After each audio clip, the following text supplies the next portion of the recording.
Nathan Van Tile here. I just got to New York. I'm supposed to help Hitesh out with his son and ask a few questions about INFINii. So let's go find him. I think this is the door here. It's open. Hitesh? Hang on, what the? Are you doing push-ups? I've been a part of this early on, and one thing that's been very attractive is the fact that how transparent you guys are with the entire business. So one thing that I'd like to know is what is happening with this pre-launch, if you could explain. Sure. Well, let's start with the basics. I think the most basic part is you knock before you enter somebody's room. Having said that, the first thing you have to understand is how different INFINii as a company is from a typical company. So we don't fit the typical model in many ways. And let's address what should happen in some people's minds at a pre-launch. When a typical company goes into pre-launch, what they're trying to do is get as many people in as possible, as quickly as possible, take all their money right away, and then you will slowly over time give them a reason to stick around. And I think that's a very dangerous business model. I think it leads to problems, not just in a compliance way, but it's just ethically not the right way to do business. So our aim is actually the opposite, because we aren't starting out as a nobody who doesn't have a user base. We have a very strong user base, and we are trying to restrict how many come in right in the beginning. So we had this whole concept in our mind. We're going to run with this invitation-only system. We're going to allow about 1,000 people to come in the first week, and then we'll have about 7,000 to 8,000 people the second week, and then we'll have about 20,000 to 25,000 people the third week, because it's an exponential growth. That kind of went out of the water because we went live, and within 4 hours, we hit almost 1,000 people already. And that's kind of one of the things that we're being very strategic about. We don't want to just suddenly blow this out of the way. It's a pre-launch. It's really to give our members a chance to come in, get their teams in, build with their closest friends and things like that. And 1st December is when the whole thing goes live for everyone. So it's a little bit of that. There's obviously a little bit, we have a little bit more caution in the way we do things. We don't just throw something out there and say, everybody pile in and we'll figure out everything else as we go along. It's more of, let's be careful, let's be strategic, let's not accept payments until we know everything is going to be great. And I think that goes to the foundation of it all. We are not a network marketing company, and I said this at our event, we're not a network marketing company with an e-commerce shtick, to kind of make people sign up. We're an e-commerce company, and we use network marketing as a business model, as a distribution channel. And that's the way they were supposed to be done, as opposed to 90% or some of the companies. Don't quote me on 90%, but most of the companies out there. So I think that's really what it is. There's a foundational difference in the business model. So there's a foundational difference in the way the pre-launch is done, and then there will be a foundational difference in the way the launch is done. So what would you recommend for people to do in the meantime until they've gotten their invitation? What they should have been doing since the beginning. Build your e-commerce business, get in contact with people that you want to build a team with, that you want to work with on the network marketing side. For those of you who are not interested in the network marketing side, work on the e-commerce side. Focus on growing your business. Get your listing limits raised, get your products ready to list on Amazon and all that stuff. It's exactly what it should be. Don't run around going, oh no, I didn't get my invite yet. What am I losing out on? You're not going to lose out on anything, because by the time 1st December hits, everybody who is in our database will get an invite one way, shape or form or another. So I think everybody just needs to calm down and realize everything is going according to the plan, and this is how you build a company that is stable and that is safe, instead of just throwing people in there, collecting their money, and then hoping it all works out someday. Mm-hmm. All right, now I bet a bunch of people are really excited about the co-ops. Could you explain a little bit more on what that is and how it can benefit the people? And I know I'm going to get so many questions on it, because that's probably the biggest game changer, even on the e-commerce side alone. So let me walk through it. I think, you should be aware yourself, even of the FBA and how you can bring products in and you can sell them on Amazon. We're taking a slightly different approach, because when we go and see what kind of products are sold on Amazon, most of the products that get tremendous amounts of sales are actually branded products that have a lot of market visibility. Let's say products from different companies that have toys for kids, or companies that are putting out movies and stuff, and they have related paraphernalia. So what we do is we go to those companies, we negotiate deals with them, so we can bring in those branded items. And we have very good track record of how many sales they're going to get. We are able to get very large discounts because we are able to negotiate with the big volumes that we can do and so on. Now, the average person is trying to bring a private label product in and hoping they can get traction on it. What we are doing is going after products that are already selling and just inserting ourselves in the process. And that isn't because of our user base. Our user base is pretty awesome. You're one of them, maybe one of the slightly less awesome parts, but thanks to your tax advice. But in general, you are, you're a very awesome part of it. But our user base is so strong and they generate so many more sales compared to the average person on Amazon or eBay and so on. We can go in there and say, hey, listen, we will generate the sales for you, we will drive the sales for you, and our user base gets to benefit from that. On the other side, for the user, now they get to play in the big boys league, if you will, right? They get to play with the branded products. But it's very difficult for the average person to negotiate it and to fund it. So what we do is we go in and say, listen, you can be a part of this as a whole big giant group, and we will run a co-op on this. We will go to the company, and once we have sufficient members who are interested, then we bring the product in, we list it on Amazon, and as it sells, our member can basically get what they would have done manually, they're able to get from this, and that's what they pay the transactional fees for.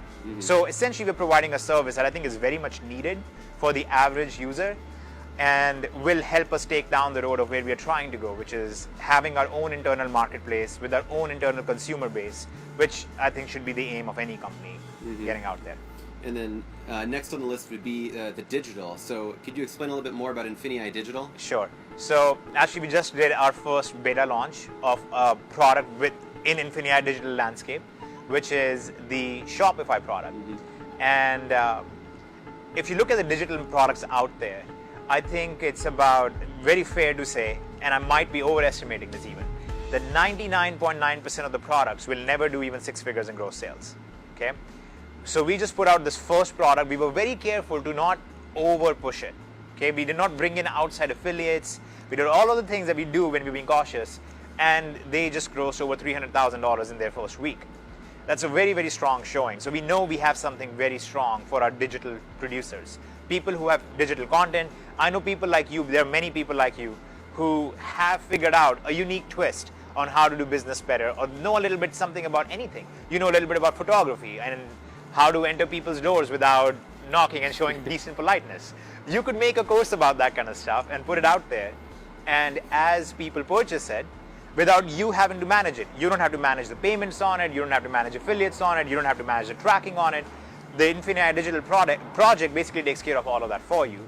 And it takes very, very minimal fees. But again, the whole idea is now we are giving our users one more thing that they can do. And see, the idea is the more economic activity you give the average user to do, the better your results are and the better their results are. I see. So where does DSD? So where does DS Domination play in the entire picture of INFINii? It's essentially a product on INFINii. It always has been. That's the thing. It has been a piece of INFINii Digital since the beginning, but obviously we didn't talk about INFINii Digital because our user base was about e-commerce. Now our user base is way bigger, and we're covering a lot of different things. So we have e-commerce and we have all of these other things as well. So DSD becomes a product on INFINii Digital, just like Shopify product is a product, and parts of Genesis can become products, and so on and so forth. So we're going to have thousands of products on INFINii Digital, and DSD is our strongest and the best-selling 8-figure product on there, which again is a strong showing for INFINii Digital that our first products have done as well as they have. Okay. So where do you see INFINii going a year from today?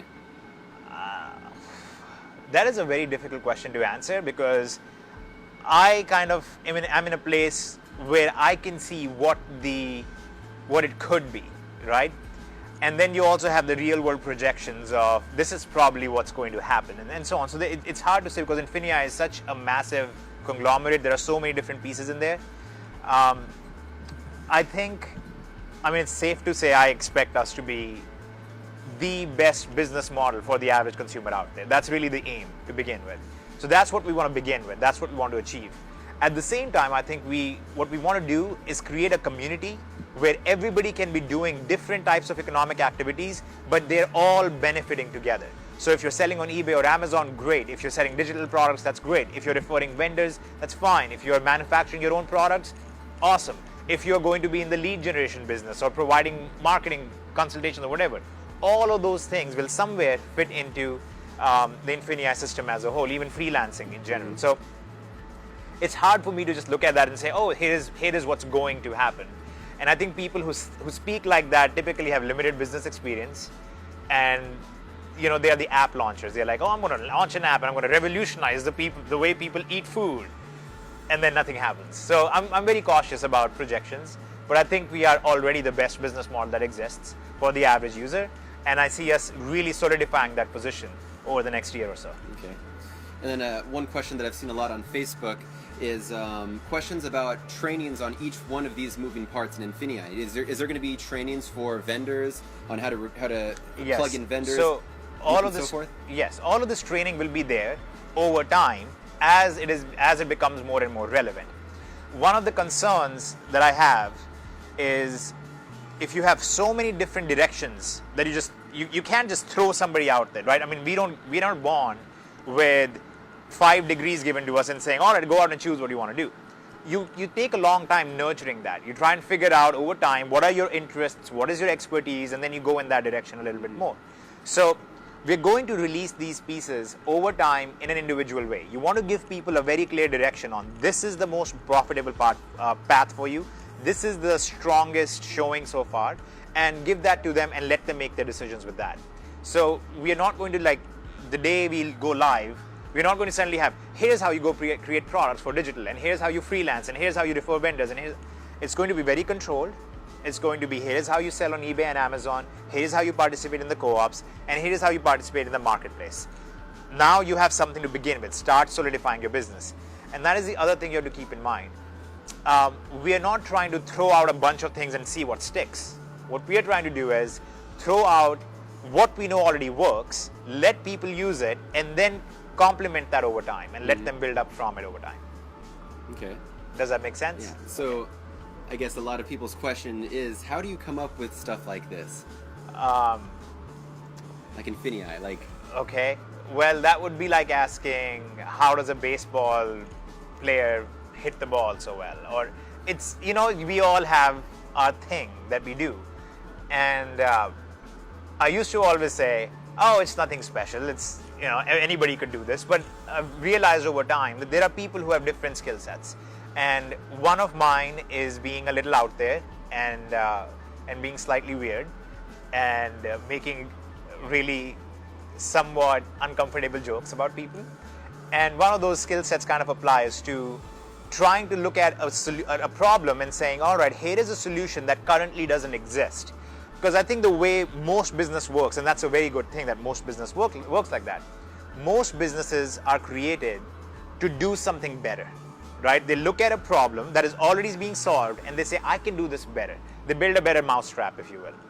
And I like doing that, but one of the things I really like thinking about and I really like doing is, how about building something that doesn't exist yet? And seeing how that will fit in the marketplace and so on. So I think part of it is that. The other reason why I'm able to come up with something like this is the raw data that I get to see. Most people don't get to see the kind of data that I get to see, right? So I'm able to see what users are doing. I can see on a daily basis, this is where $8 million was just generated. This is where 4 million were generated. This is how much effort this took and how much effort that took and how many people are participating in those things. So I'm able to start looking at that and going, okay, so if we move this part from here to here, this is the result we should see. And then you start doing those little experiments. And then over time you go, all right, now we are ready to make it a bigger piece. And that's how you kind of, grow it over time. Mm-hmm. All right, well, this has been very enlightening for many. So I'd like to thank you for your time, and we'll look forward to the next meeting. Absolutely. Yes, and it was great for me too. Thank you. All right, so there you guys have it. We got a lot of questions about INFINii answered that we all wanted to hear. If you guys have any additional questions, go ahead and comment below. If you guys already see a question that you wanted answered, go ahead and just hit the like button on that. Thank you. See you next time.